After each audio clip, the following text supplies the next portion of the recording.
I'm Dr. Rhea Hogseth, the founder and director of the Pediatric Dental Team Association. And I want to wish you a happy Halloween.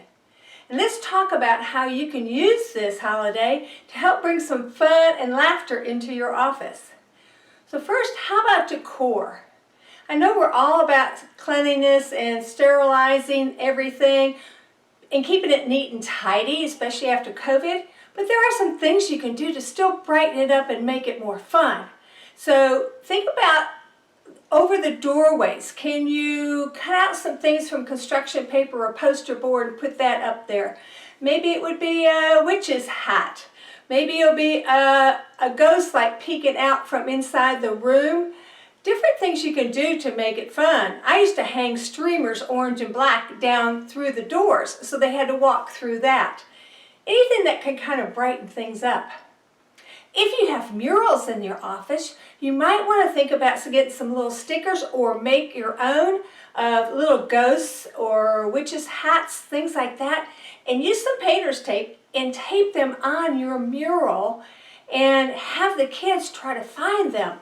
And you could run a contest with it, so everybody who gets a guess how many there are on that mural, and then do a drawing from all the ones who guessed correctly. There's just lots of things you can do to help make it fun in your office with your decor.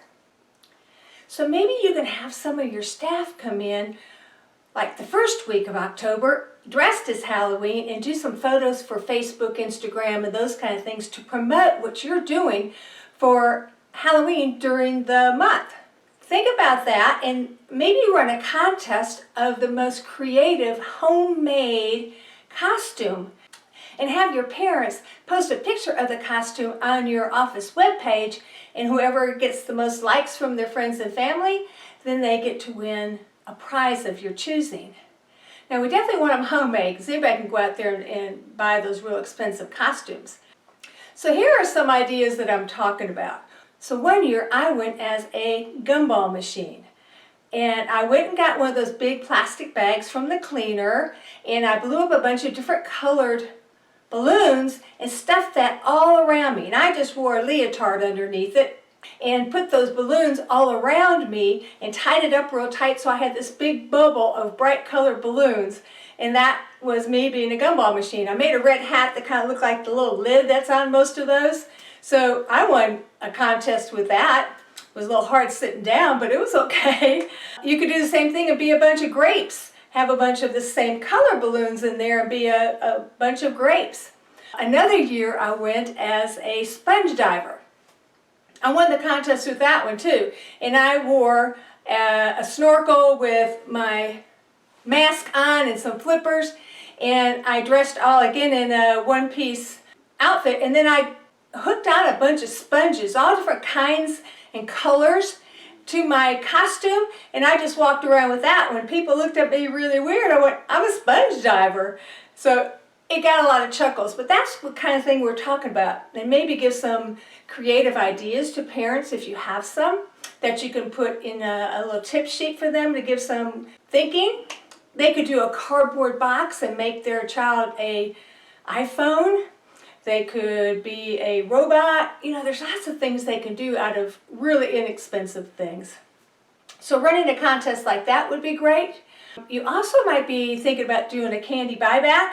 For sure, let that be known, and if you are, that is awesome. Make sure you take a picture of that and post it ahead of time so everybody knows you're doing that, and let them know if you're paying $1 a pound or whatever that is. Also let them know where you're sending it to.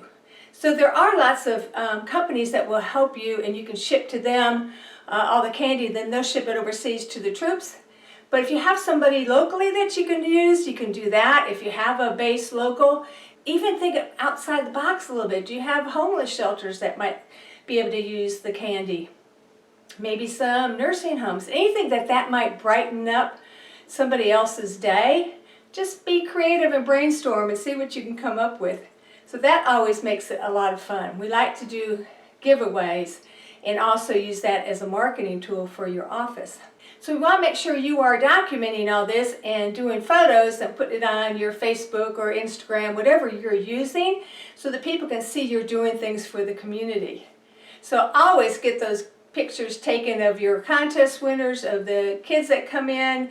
If they're dressed on Halloween Day, take pictures of them.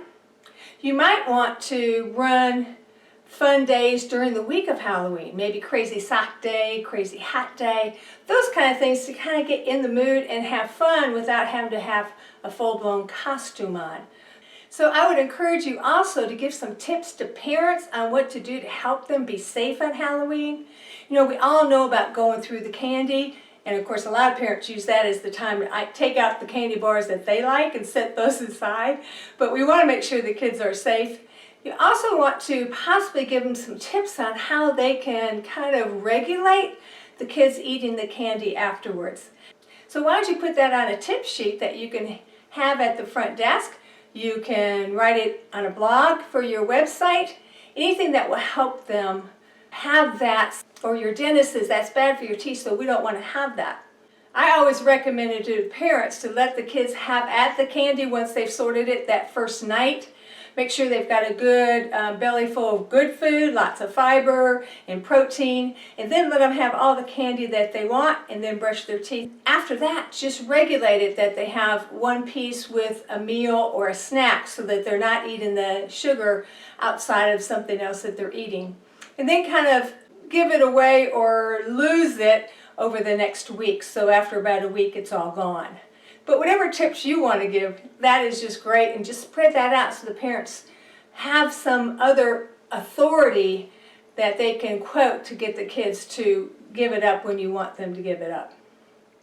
These are just some ideas for you that you can do.